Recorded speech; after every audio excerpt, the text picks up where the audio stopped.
ইতিপূর্বে আপনারাও জানতে পেরেছেন নাসিরউদ্দিন পাটোয়ারি বাংলাদেশটার মধ্যে নতুনভাবে বিশৃঙ্খলা সৃষ্টি করার জন্য যে জায়গায় যায় একটা উদ্ভট বক্তব্য দেয়, যেন ওই জায়গাতে একটা নতুন করে পরিবেশ সৃষ্টি।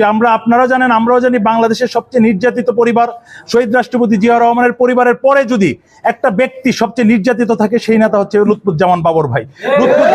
লুৎফুজ্জামান বাবর ভাইকে নিয়ে আজকে বিভ্রান্তিকর বক্তব্য দিয়ে সে ভেবেছিল যে নেত্রকোনাতে একটা অরাজকতা পরিবেশ সৃষ্টি হবে, সেটার উপর ফায়দা নিয়ে যেন নির্বাচন পিছাতে পারে এবং তাদের যে সাধ্য শিথিল হাসিল করার জন্য চেষ্টা করছে, সেই মনোভাবেই এই বই প্রকাশ বলে আমরা মনে করি। শাইনি চুলে এখন হবে সব হেয়ার স্টাইল, সিল্কোর দ্বিগুণ শাইনি চুল প্রতিদিন। আজকে এটার প্রতিবাদে আমরা লুৎফুজ্জামান বাবর ভাইয়ের শুভাকাঙ্ক্ষী নেত্রকোনা জেলা যারা আছে, নেত্রকোনা জেলা জাতীয়তাবাদী দলের উদ্যোগে সকল অঙ্গ সহযোগী সংগঠনের নেতৃত্বে আমরা নেত্রকোনায় বিক্ষোভ মিছিল করেছি এবং বিক্ষোভ মিছিল থেকে একটাই বার্তা দিতে চাই, এই ভণ্ডামি কথাবার্তা আপনারা আল্লাহর ওয়াস্তে ছেড়ে দেন। বাংলাদেশটাকে নতুনভাবে সাজানোর জন্য সকলে ঐক্যবদ্ধভাবে যেন আমরা কাজ করতে পারি। জুলাই আগস্টে যে গণ অভ্যুত্থান হয়েছে, যে আন্দোলন হয়েছিল, সেই আন্দোলনটা কারো একার প্রতি না। আমরা দেখেছি বিগত সময় শেখ হাসিনার সরকার এবং আওয়ামী লীগ সবসময় মুক্তিযুদ্ধকে নিয়ে ব্যবসা করেছে।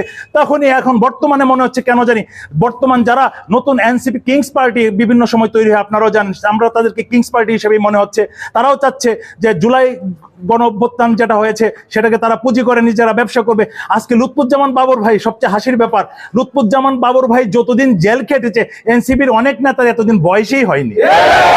তাদেরকে নির্যাতিত বলে, বিভিন্ন ধরনের কথা বলে। বিএনপি তো 17টি বছর আন্দোলন করেছে, নির্যাতন জুলুম সহ্য করে শেষ পর্যন্ত করেছে, এখনো টিকে আছে। আমরা কিন্তু আওয়ামী লীগের মতো পালিয়ে যাইনি, আমরা পালিয়ে যাবেও না। আমাদের নেত্রী, আমাদের মাদর শিকমা দেশনেত্রী বেগম খালেদা জিয়া বাংলাদেশেই আছেন, বাংলাদেশেই থাকবেন, বাংলাদেশেই ওনার ঠিকানা। এবং আমরা যারা বিএনপি করি, আমরা বাংলাদেশেই ঠিকানা, এর বাইরে আমাদের কোনো ঠিকানা নেই। আমাদের বিক্ষোভ থেকে আমাদের শ্রদ্ধেয় জেলা বিএনপির বিভিন্ন স্তরের নেতৃবৃন্দ যে কথাটা বলেছে, আমাদের নাসিরউদ্দিন পাটোয়ারির বক্তব্য অতি দ্রুত, এবং আমাদের অনেক নেতা আলটিমেটাম দিয়েছে 72 ঘন্টার মধ্যে সে যেন দুঃখ প্রকাশ করে, তার বক্তব্য যেন প্রত্যাহার করে। এবং আমরাও আমাদের বক্তব্য থেকে এই দাবিটি জানিয়েছি।